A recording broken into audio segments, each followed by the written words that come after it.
کپڑے کا تعلق دیکھنے کے ساتھ ہے یا سننے کے ساتھ ہے؟ اچھا ایک پھر اتنی مت ماری کہ جو 8 گز مٹی ہو وہ پردہ نہیں بنی اور کپڑے دا پردہ یہ آگ دن پردہ بنے میں نہیں سمجھے. کپڑے دا پردہ پردہ ہے تے 8 گز مٹی دا نہیں. اور اس روایت دا راوی بھی وہ ہے جڑا پھر شروع چو شین ہے. شروع کے بے شین ہے. چل شین نو بھی چھوڑ, سین دی گل سن, چھوڑ شین نو. میں کہتا ہوں روایت میں مان لیتا ہوں, چھوڑ سند کی بات ہی نہیں کرتے.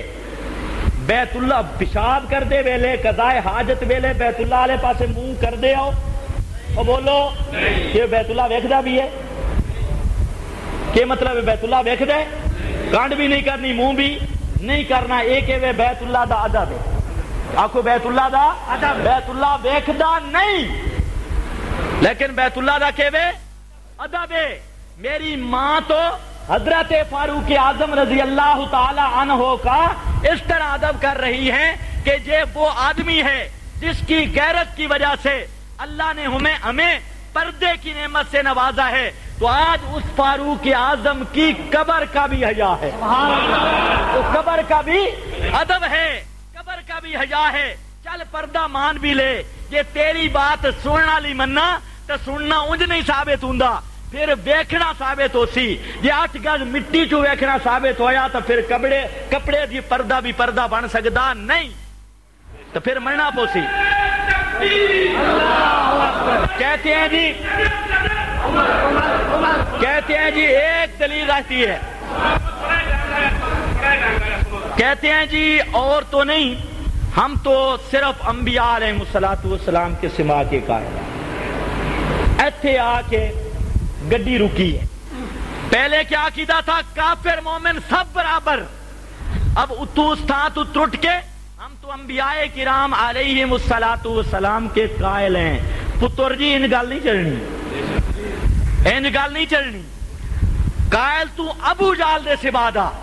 سب سے پہلے یا ابو جال کا عدم سما ثابت کرنا ہوگا, پھر چلیں گے.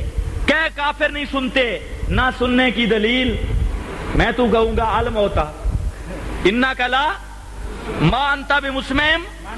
تو کون سی دلیل دے گا؟ اگر دے گا یہ دلیل تو پھر یہ تو عام بنے گا, یا تو حنفیہ چھوڑنی پڑے گی. امام صاحب کے اس اصول سے تخصیص کیسے کرے گا؟ اس لیے یہ دھوکہ مت دے. اور اگلی بات بھی سن لے, بعض باتیں عام کرنے کی نہیں ہوتی. چلو میں اب کرنے لگا ہوں.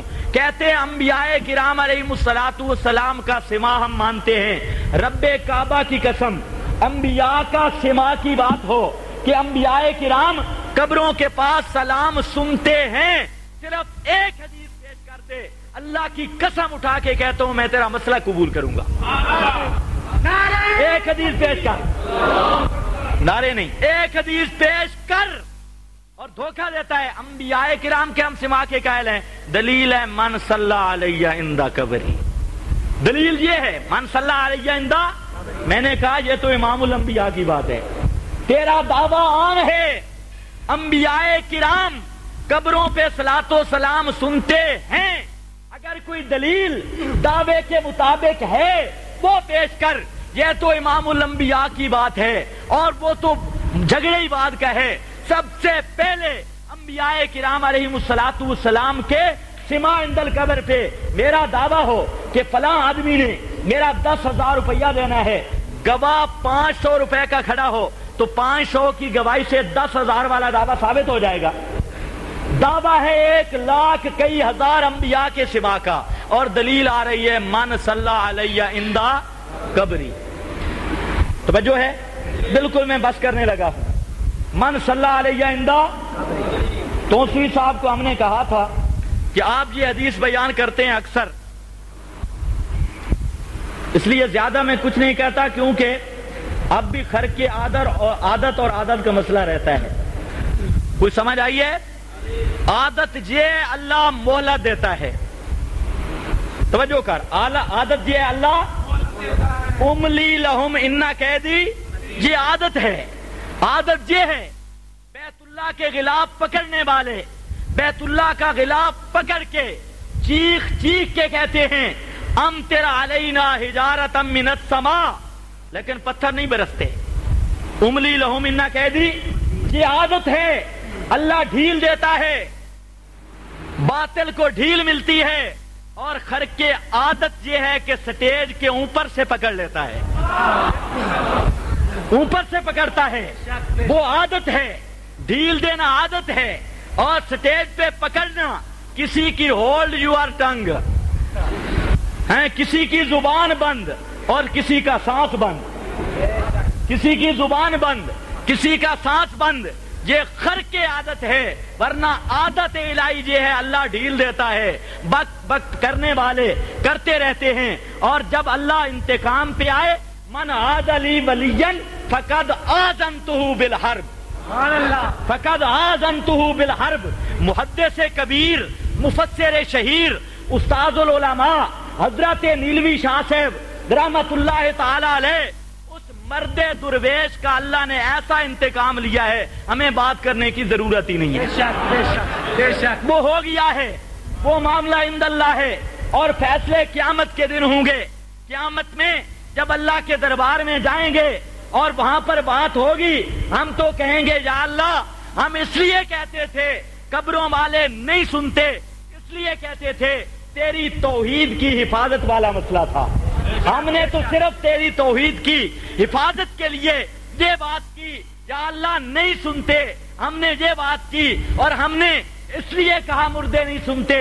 یا اللہ، یہ تیرا 30 پاروں والا قرآن ہمیں بتلاتا تھا، یہ قرآن کا مسئلہ تھا. میرا اللہ، تیرا قرآن کہتا تھا نہیں سنتے.